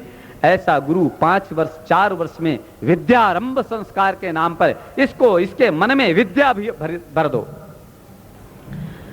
शिक्षा एक दूसरी बात हो गई। आजकल शिक्षा दी जाती है, शिक्षा विद्या नहीं रह गई। शिक्षा नॉलेज का नाम है। हवाई जहाज बनाने का नॉलेज हो गया, बिजली जलाने का नॉलेज हो गया, माइक चलाने का नॉलेज हो गया, कपड़े पहनने का नॉलेज हो गया, रोटियों की दुर्गति करने का नॉलेज हो गया।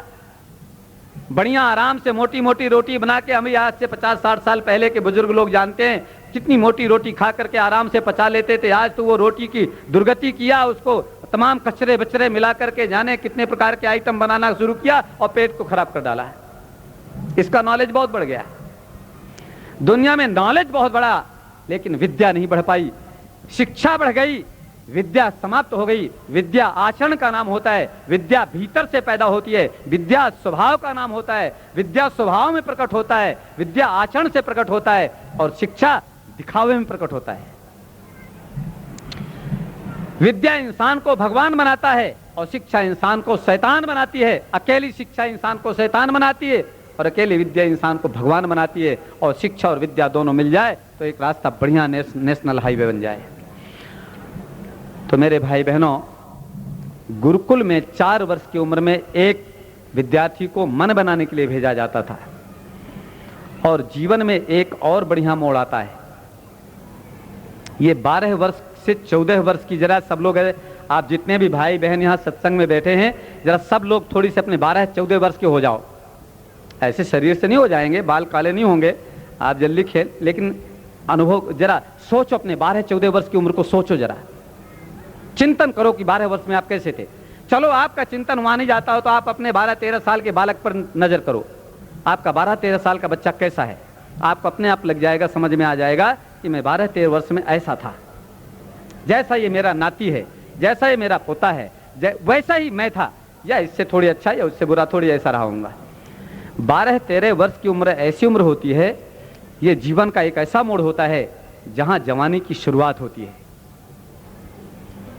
ठीक है ना। और जवानी की शुरुआत में भी मन चलने लगता है। 5 वर्ष की उम्र में, 4 वर्ष की उम्र में मन का चलना एक बात हो गई, ये एक सीमित दायरे पर चलने लगता है। लेकिन यहाँ 12-14 वर्ष, 15 वर्ष की उम्र में जहां जवानी की शुरुआत होती है और बच्चों को मूछें आती, मूछों की रेख आती है, ऐसे समय पर मन और तेजस्वी होता है और ये मन बहुत चलने का मन करता है।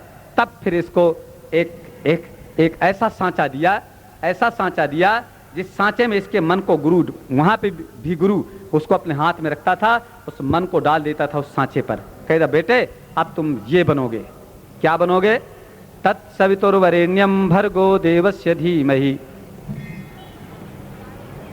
ये बनने का रास्ता है मेरे भाई बहनों। ये ओम भूर्भुवः स्वः बोल करके किसी को श्राप देना, किसी का वरदान देना नहीं है। ये इतना छोटा मंत्र मत बना दो, मंत्र को इतना छोटा मत करिए, मंत्र को जीने के लिए रहने दीजिए। मंत्र का अर्थ होता है सलाह, मंत्री माने सलाह देने वाला, मंत्र का अर्थ होता है मार्गदर्शन। तो ये जीवन जीने का मार्गदर्शन है गायत्री मंत्र के, तत्सवितुर्वरेण्यम भर्गो देवस्य धीमहि।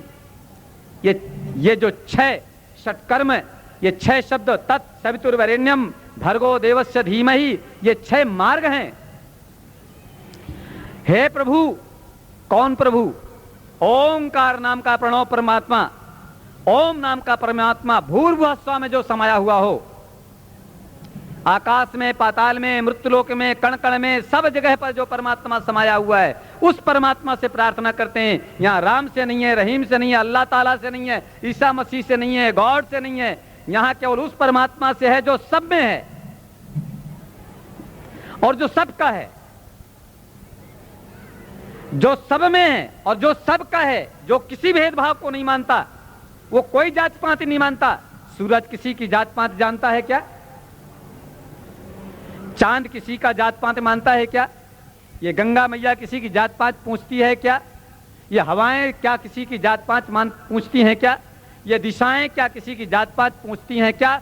हमारे यहाँ दुनिया में कोई ऐसी चीज नहीं है जो किसी की जात पात मानता हो, और ऐसे जो कहीं भी जो जात पात नहीं मानता, उनके बीच में रहकर हम न जाने कहां से जात पात के चक्कर में फंस जाते हैं। हमको किसी ने भी नहीं सिखाया, हवा ने भी नहीं सिखाया, पानी ने भी नहीं सिखाया, अग्नि ने भी नहीं सिखाया, किसी ने भी हमको नहीं सिखाया कि तुम छोटा बड़ा मानो, ऊंचा नीचा करो, किसी को ऊंचा, किसी को छोटा, किसी को। ओमकार नाम का परमात्मा सब में एक समान रूप से छाया हुआ है। हम उसे ग्रहण करें, हम उससे प्रेयर करें, हम उससे प्रार्थना करें कि हमारी बुद्धि को प्रचोदयात् तत्सवितुर्वरेण्यम भर्गो देवस्य धीमहि के रास्ते पर, हमारी बुद्धि को, हमारे दिमाग को तत् बना दो। ये बार बार भगवान से प्रेयर करते हैं, हम बार बार प्रार्थना करते हैं, हे परमात्मा हमारी बुद्धि को तत् बना दे, तत् नाम के सांचा में ढाल दे, तत्।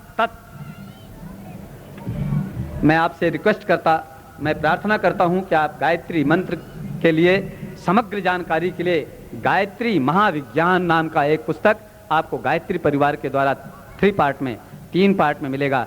आपको सारी सृष्टि की जानकारी इससे मिलेगी।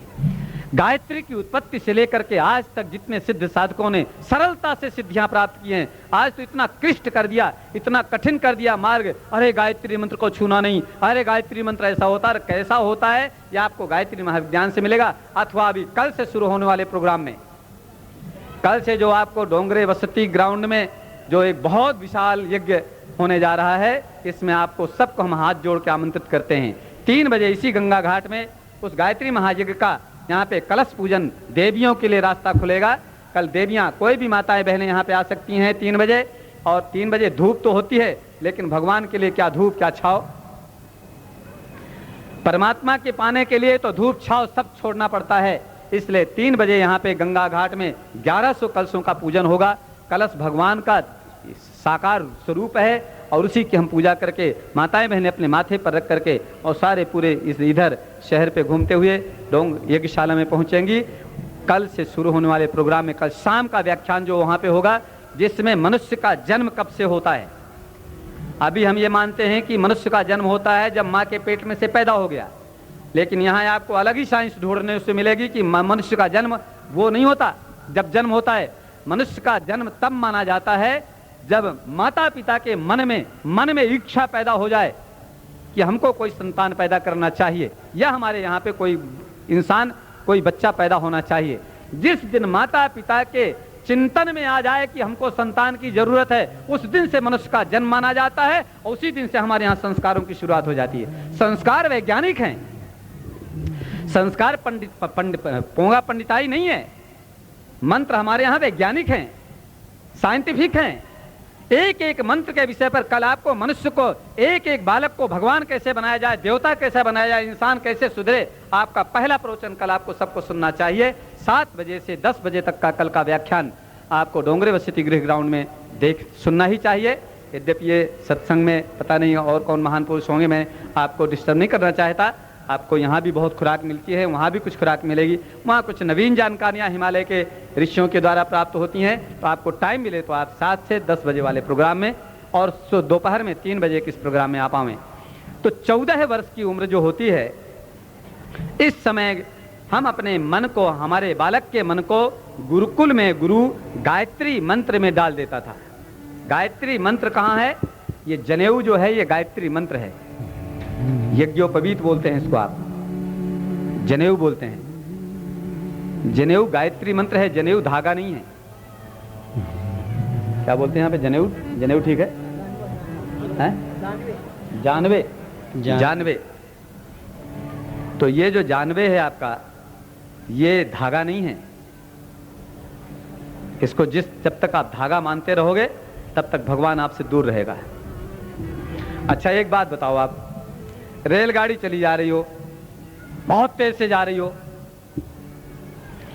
और आगे कहीं पे रेल की पटरी कट गई हो, और रेल की पटरी 4 किलोमीटर दूर कटी है। 4 किलोमीटर पहले कोई अधिकारी, कोई कर्मचारी रेलवे का लाल झंडी दिखाए तो रेलगाड़ी को क्या करना चाहिए? बोलिए। लाल कपड़ा कितना बड़ा होता है? इतना ज्यादा 1 मीटर, 1 फीट का, 1.5 फीट का। 1.5 फीट के टुकड़े को गाड़ी देख करके रुक जाए, क्या उस कपड़े में ताकत होती है? क्या कपड़े में ताकत है रोकने की? आप तो कपड़े की फैक्ट्री खड़ी कर दो तो भी नहीं रुके वो इतने कपड़े को देख करके बिल्कुल हिम्मत नहीं है कि लाल कपड़े को आगे क्रॉस कर सके वो। ये क्या है? जनेऊ को आप कपड़ा मानते हैं, इसको धागा मानते हैं। ये धागा नहीं है, ये सूत्र है, सूत्र। सूत्र समझते हैं क्या आप? सूत्र का अर्थ होता है सिद्धांत, मानवीय सिद्धांत, देवत्व के सिद्धांत, मनुष्य के जीने का रास्ता, जिसको हम अपने कलेजे से चिपका के रखते हैं, अपने कंधे के रूप में, भार के रूप में रखते हैं, जिसको हम बार बार अपने जीवन में जब कभी भी अपवित्र होते हैं तो कहीं हमारे मन में अपवित्रता ना आए, बार बार हम उसको अपनी उंगलियों से उठा करके गंगा जी में, कान को गंगा जी माना गया है, इस पवित्र जगह पर मेरा मंत्र, मेरा सूत्र अपवित्र ना होने पाए, ऐसे भाव से हम उसको कान पे चढ़ाते हैं। कितनी जबरदस्त चीज है। जिस तरह से हरी झंडी और लाल झंडी में कोई ताकत नहीं है लेकिन उसकी ताकत अपार है, उसी प्रकार से हमारा जनेऊ, हमारा ये धागा, इसमें 9 धागे, 9 लड़े, 9 तागे जो हैं, ये 9 सूत्र हैं। भगवान राम ने भगवान परशुराम जी को यही कह करके बड़ा सम्मान दिया था कि 9 गुण परम पुनीत तुम्हारे। ये 9 सूत्र जो तुम्हारे सीने पर चिपके हुए हैं ना, ये 9 गुण ही हैं जो हृदय से, सीने पे चिपकाने का मतलब होता है हृदय में से वो 9 गुणों को अभ्यास करना, जीवन में उसकी प्रैक्टिस करना। किसकी? वो 9 सूत्र जो हैं, अहिंसा, सत्य, अस्तेय, ब्रह्मचर्य, संग्रह, आस्तिक्यम, संयमम, शांति, सुचिंच, 9 संख्यकान। ये 9 गुणों को ये गायत्री मंत्र के तत्सवितुर्वरेण्यम भर्गो देवस्य धीमहि धियो योनः प्रचोदयात में ये 9 शब्द जो हैं ये साक्षात गायत्री मंत्र की प्रतिमा है। ये सांचा है हमारे लिए, जिस सांचे में हम अपने मन को रोज रोज जितनी बार भी पूजा करते हैं जनेऊ को सामने करते हैं, जितनी बार तर्पण करते हैं हम जनेऊ को सामने करते हैं। ये 9 सूत्र भूल करके ना हम कोई कर्मकांड करें, हम जो भी काम करें उसको इन सूत्रों को ध्यान में रखें। जब आदमी सूत्रों पर चलता है, सिद्धांतों पर चलता है तो कमाल कर देता है। नियम पे चलने वाला व्यक्ति महान बन जाता है, कानून पर चलने वाला व्यक्ति महान बन जाता है, सूत्र सिद्धांतों पर चलने वाले देवता बन जाता है। ये देवत्व को बनाने वाला सूत्र है तत्सवितुर्वरेण्यम भर्गो देवस्य धीमहि। तत् पहला सूत्र है, गायत्री मंत्र का पहला शब्द पहला सूत्र तत् है। तत् माने वह, यह नहीं वह। देखिए कितनी भारी चीज है ये। मेरे मन को तत् बना दे हे प्रभु, जो सब जगह तू समाया हुआ है, कण कण में जो है, चाहे तू राम हो, चाहे रहीम हो, चाहे अल्लाह ताला हो, चाहे ईसा मसीह हो, कोई गॉड हो, परमात्मा हो, जो भी हो, देवी है तू, देवता जो भी है तू, सब जगह समाया हुआ है। उस परमात्मा से हम कहते हैं मेरी बुद्धि को ऐसे सांचे में डाल दे जब तत् बन जाए, वो मेरी बुद्धि तत् बन जाए। तत् माने वह बन जाए, वह माने दूर की देखने वाली बन जाए, दूर दृष्टि बन जाए। सूत्र है वह, मेरी बुद्धि को वह बना दो। केवल यह ना दिखे वह भी दिखे, केवल मैं ना दिखूं मेरा भी दिखे, केवल मेरा आदेश न दिखे सारा संसार मुझे दिखे, केवल आज का न दिखे कल का भी मुझे दिखने लगे। मैं आज का नहीं कल का व्यवहार देखकर काम करूं। आज मैं गाली दे दूंगा, कल मेरे गाली का परिणाम क्या हो सकता है, मेरे बेटे सुनेंगे, मेरी बेटी सुनेंगे, पड़ोसी सुनेगा तो उसका दिमाग कैसा बनेगा। मेरा कहीं शब्द किसी को ब्रह्म बन करके किसी को बिगाड़ तो नहीं देगा। मेरा शब्द वो हो जो ब्रह्म से शब्द को ब्रह्म कहा गया है, ये ब्रह्म शब्द निकले तो सामने वाले को ब्रह्म ही बनाए, ऐसे शब्दों का उच्चारण करूं। कल का देख करके मैं बोलूं, कल का देख करके मैं खाऊं। आज मैं वो चीज न खाऊं जो कल मेरे लिए नुकसान कर जाए। आज मैं ऐसी चीजों का उत्पादन न करूं जो कल समाज की सृष्टि को, समाज को और संसार को बिगाड़ के रख दे।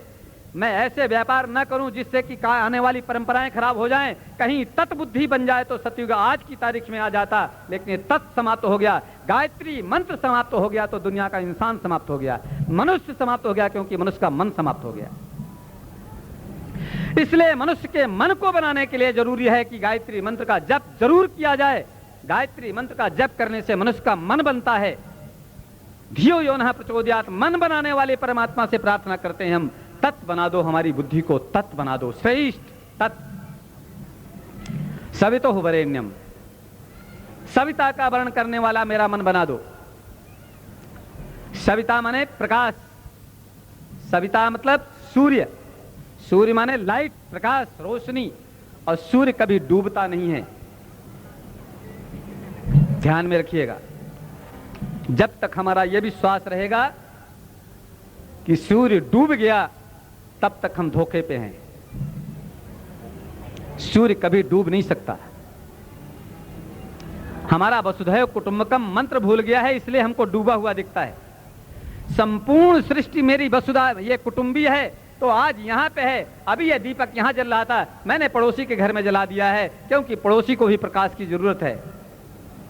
तो वो सूरज मेरे से थोड़ी दूसरे पड़ोसी को ज्ञान, समृद्धि, सृष्टि का संचालन करने के लिए वो दूसरी जगह चला गया है वो डूबता नहीं है। तो वो वरेण्य, वो सवितुः वरेण्यम, मेरे मन को सविता का वर्ण करने वाले बना दो कि मैं प्रकाश का वर्ण कर सकूं, मैं प्रकाश के साथ चल सकूं।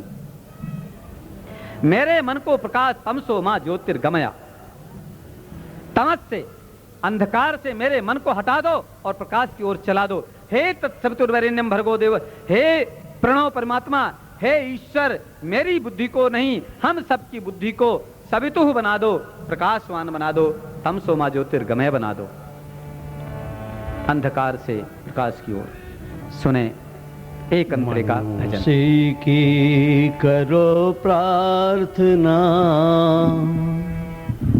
मन उसी की करो प्रार्थना, मन उसी की करो प्रार्थना,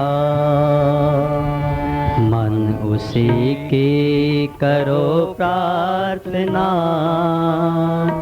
मन उसी की करो प्रार्थना।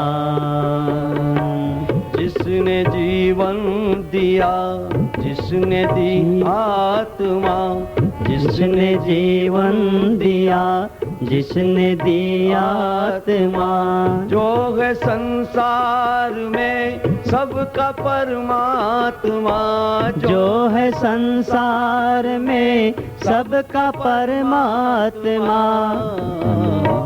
मन उसी की करो प्रार्थना, मन उसी की करो प्रार्थना। मन उसी की करो प्रार्थना, मन उसी की करो प्रार्थना।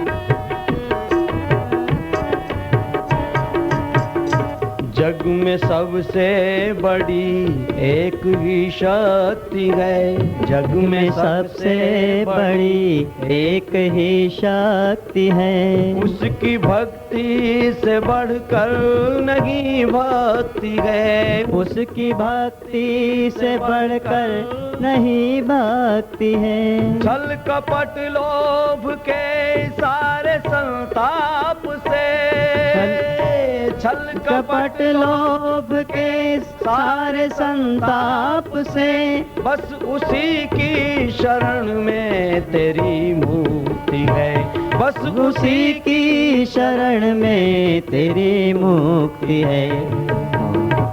ओ हरेगा तेरी यातना, वो हरेगा तेरी यातना।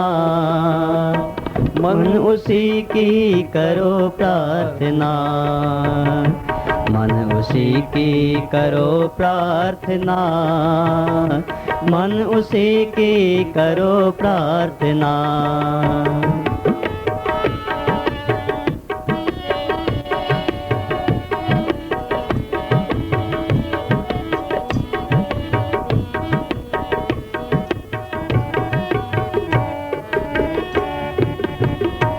भेद वो तो किसी में नहीं देखता, भेद वो तो किसी में नहीं देखता, भेद वो तो किसी में नहीं देखता। जागता है वो सब में रगे एकता, वो सब में रगे एकता। भेद हो तो किसी में नहीं देखता, जागता है वो सब में रहे एकता। चाहता है वो सब में रहे एकता। उसको इंसान बनकर दिखाएंगे हम, उसको इंसान बनकर दिखाएंगे हम। क्या हुआ बन न पाए श्रेष्ठ यह भावना, मन उसी की करो प्रार्थना, मन उसी की करो प्रार्थना, मन उसी की करो प्रार्थना। जिसने जीवन दिया, जिसने दी आत्मा, जिसने जीवन दिया, जिसने दी आत्मा, जो है संसार में सबका परमात्मा, जो है संसार में सबका परमात्मा। उसी की करो प्रार्थना, मन उसी की करो प्रार्थना, मन उसी की करो प्रार्थना, मन उसी की करो प्रार्थना, मन उसी की करो प्रार्थना।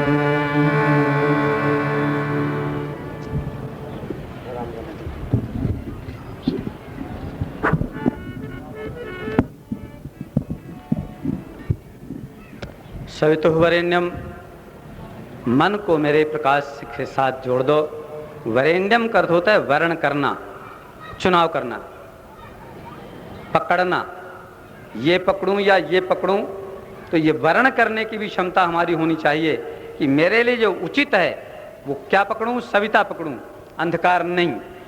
वरेण्यम भर्गो शब्द बड़ा महान शब्द जुड़ा हुआ है इसमें, प्रत्येक अक्षर। अभी तो शब्द के बहुत शॉर्ट फॉर्म में, बहुत छोटे, बहुत थोड़ी सी व्याख्या, छोटे ज्ञान की बातें अभी यहाँ पे करते हैं। अभी तो 4 दिन के यज्ञ में गायत्री के विषय पर कितनी सारी बातें होनी हैं। तो सवितुर्वरेण्यम भर्गो, भर्ग का अर्थ होता है तेज और भर्ग का अर्थ होता है भूनना, और भर्ग से दोनों ही शब्दों की साधना बनती है। मन को भर्ग की ताकत पैदा होनी चाहिए। भर्ग का अर्थ होता है जो मेरे लिए जरूरी नहीं है उसको मैं जला दूं, समाप्त कर दूं, छोड़ दूं, नष्ट कर दूं, समाप्त कर दूं। मेरे लिए जो जरूरी नहीं है वो किसी और के लिए जरूरी होगा। मांस खाना यदि मेरे लिए जरूरी नहीं तो वो नहीं है, नहीं वो तो जबरदस्ती मेरे मन में आना ही चाहिए और मुझे खाना ही नहीं। मेरे लिए जो जरूरी, झूठ मेरे लिए जरूरी नहीं तो मैं क्यों झूठ बोलूंगा, चोरी मेरे लिए जरूरी नहीं तो मैं क्यों चोरी करना चाहिए, मुझे भर्ग दूं, समाप्त कर दूं। ऐसी कोई प्रैक्टिस बन जाए मेरे मन की, ऐसी मेरी प्रैक्टिस हमारी आपकी बन जाए, बुराइयों को छोड़ने की, गंदगी को निकालने की, गंदी आदतों को समाप्त करने की आदत बन जाए तो हर आदमी इंसान नहीं भगवान बन जाए। भर्गो, गायत्री मंत्र का भर्ग शब्द, जब हम अपने कमजोरियों को छोड़ने की आदत डालते हैं, जिस कमजोरी ने हमको कमजोर बना दिया, जिस बुराई ने हमको बुरा बना दिया, जिस बेकारी ने हमको बेकार बना दिया, ऐसी बेकारी और ऐसी कमजोरी, ऐसी क्षुद्रता को क्यों नहीं समाप्त कर देना चाहिए। गायत्री मंत्र में मेरे मन को, हे परमात्मा मेरे मन को भर्ग बना दो, ताकि मेरा तेज, तेरा तेज, मेरे मन में तेरा तेज दिखने लगे। भर्ग माने तेज, और जब तेज हमारे भीतर भगवान का आ जाएगा तो फिर तो केवल एक ही मार्ग रह जाता है, देवस्य धीमहि। देवत्व को मैं धारण करता हूं, फिर मैं देवता ही बन जाता हूं, फिर मेरे पास देने ही देने के लिए सब कुछ रह जाता है। मैं ज्ञान दूंगा, मैं विज्ञान दूंगा, मैं लोगों को समझदारी दूंगा, मैं जीवन के रास्ते दूंगा, फिर मैं देता ही रह जाऊंगा। ऐसे देवस्य धीमहि, धीमहि का अर्थ होता है धारण करना, एक सिद्ध हो जाना। धीमहि का अर्थ होता है उसे रोटी बनाना सीखना और रोटी बनाने में सिद्ध हो जाना, दो बातें हो गई ना। बच्चे सीखते हैं और जब महिलाएं ज्यादा बड़ी हो जाती हैं तो वो सिद्ध हो जाती हैं, वो आंख बंद करके भी खाना बना रहे। लेकिन बच्चे यदि सीखते हो, कोई लड़की 14-12 साल की लड़की सीखती होगी, 10 साल की लड़की सीखती होगी तो आंखें फाड़ फाड़ के देखेगी, सब्जी जल तो नहीं जा रही, अभी मिर्चा जल तो नहीं जाएगा, अभी रोटी जल तो नहीं जाएगी, आटा में पानी तो नहीं ज्यादा हो जाएगा। ऐसा है, कितना सीखना पड़ रहा। फिर जब सीख लेते हैं तब ये सब देखना पड़ता है क्या? नहीं। धीमे ही अर्थ होता है प्रैक्टिशनर हो जाना, सिद्ध हो जाना, धारण कर लेना। वो देवत्व मेरे जीवन का कौन सा देवत्व जो सबके लिए उपयोगी है, जो देने ही देने की बात सोचता है, ऐसे देवत्व को हम धारण करें। ऐसा ये गायत्री मंत्र में परमात्मा से धियो यो नः प्रचोदयात्, हमारी बुद्धियों को इन 6 रास्तों पर चलाओ। बहुत कम समय में, हमको पता था कि शायद 10 बजे तक चलता है, लेकिन अभी पता चला कि नहीं, अभी जल्दी समाप्त हो गया है, इसलिए भूमिका में हमने समय लगाया। गायत्री मंत्र माता ये गर्भ में, ये सांचे में हम अपने मन को डालते हैं और डालने की प्रैक्टिस करते हैं यज्ञ के थ्रू, यज्ञ के द्वारा। अब यज्ञ की व्याख्या आज हम नहीं कर सकते क्योंकि शायद समय हो गया है। हमको ये पता होता है कि 9 बजे समाप्त करना है, तो हम जरूर शुरू से गायत्री माता को स्टार्ट करते और यज्ञ पिता को साथ में लेते। यज्ञ पिता को सुनने के लिए कल का व्याख्यान हरिद्वार के हमारे जो अग्रज हैं, हमारे जो मालिक हैं, वो श्री बलराम सिंह जी परिहार कल सुबह पधार रहे हैं। शाम का प्रवचन यज्ञ पिता के विषय पर ही डोंगरे वसति गृह पे है। यज्ञ जीवन का एक बहुत बड़ा दर्शन है। यज्ञ से अनेकों प्रकार के पाप नष्ट होते हैं, यज्ञ से जीवन का रास्ता बनता है। यज्ञ हमारा जैसे गायत्री माता बन करके अपने गर्भ में, अपने सांचे में, सांचा माने गर्भ, गर्भ माने सांचा, उसमें अपना हमारे मन को बनाता है। वैसे मन प्रैक्टिस में आ जाए, हमारे इंद्रियों से चल पड़े, वो यज्ञ सिखाता है। इसलिए यज्ञ पिता होता है गायत्री माता। यज्ञ पिता को विधिवत जानने समझने के लिए हम सब आपको आमंत्रित करते हैं। 3 दिन के प्रोग्राम में समय से हमारा प्रोग्राम शुरू होता है, समय से समाप्त होता है। इसका जरूर ध्यान में रखें क्योंकि यहाँ समय ही सबसे बड़ी चीज़ है। आप सब आमंत्रित है। हम सब आपको बार बार आमंत्रित करते हैं। हर प्रोग्राम में आवें, हवन करने में आप सब लोग। परसों सुबह 8 बजे से सुबह 6 बजे से यज्ञ शुरू हो जाएगा। आप यज्ञ में सब लोग आहुतियाँ डाल सकते हैं। देव पूजन में किसी को जोड़े सहित बैठना है, पति पत्नी बैठना है, तो कल आप वहाँ पे डोंगरी बस्ती गृह ग्राउंड में कार्यालय, वहाँ पर अपना नाम नोट करा दें। परसों के दिन सुबह है, देव पूजन में केवल पति पत्नी ही बैठेंगे। और इसके बाद 9-10 तारीख में चाहे जो जाएं, शुद्ध पवित्र कपड़े पहन करके स्नान आदि से निवृत्त होकर किसी को भी हवन में बैठने का अधिकार है, आप जा सकते हैं। सबको आमंत्रण देते हैं, बार बार आमंत्रित करते हैं। अपनी गलतियों के लिए हम भी बालक हैं, विद्यार्थी हैं, अपने गुरु से सीखते हैं, आप लोगों के पास तक पहुंचाते हैं। कोई गलतियां हुई हों, भूल चूक हुई हों, उनके लिए हम सब आपसे तीर्थवासियों से क्षमा चाहते हैं। ओम शांति ही शांति ही शांति।